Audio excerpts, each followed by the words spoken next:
सो आप कम से कम क्वाड्स को, अब क्वाड्स में मैंने देखा हुआ है कुछ लोगों की मूवमेंट होती है ये सब, तो आप कोशिश करो क्वाड्स एक वाइड जॉइंट मसल है जो दो जॉइंट्स पे काम कर रहा है। आप पहले काम करो कि उसके पेल्विस को रोको और रखो 90 डिग्री न्यूट्रल पॉइंट पे और फिर न्यूट्रल पॉइंट पे पहले क्वाड्स को ले लो।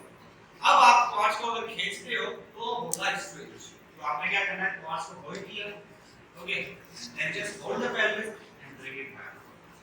उसको कहते हैं मुझे फील नहीं हुआ, उसके चक्कर में वो और भी पीछे लेके जा रहे हैं, that is useless, you are not stretching the quartz.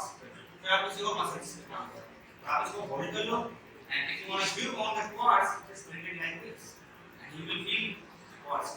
अगर फिर भी किसी को क्वाड्स का स्ट्रेच फील ना हो, यूज योर बॉडी, आप इसको मैक्सिमम नी की फ्लेक्शन में ले जाओ, बिकॉज़ नी फ्लेक्शन में क्वाड्स अपनी एक्सटेंडेड लैंग्वेज पोजीशन है and then you can do like this, इसमें इनको मजीद stretch can you please that.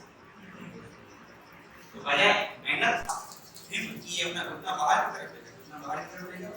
Now he is doing, so this would be the isometric, right after few seconds relax, जैसे relax करें that would be kind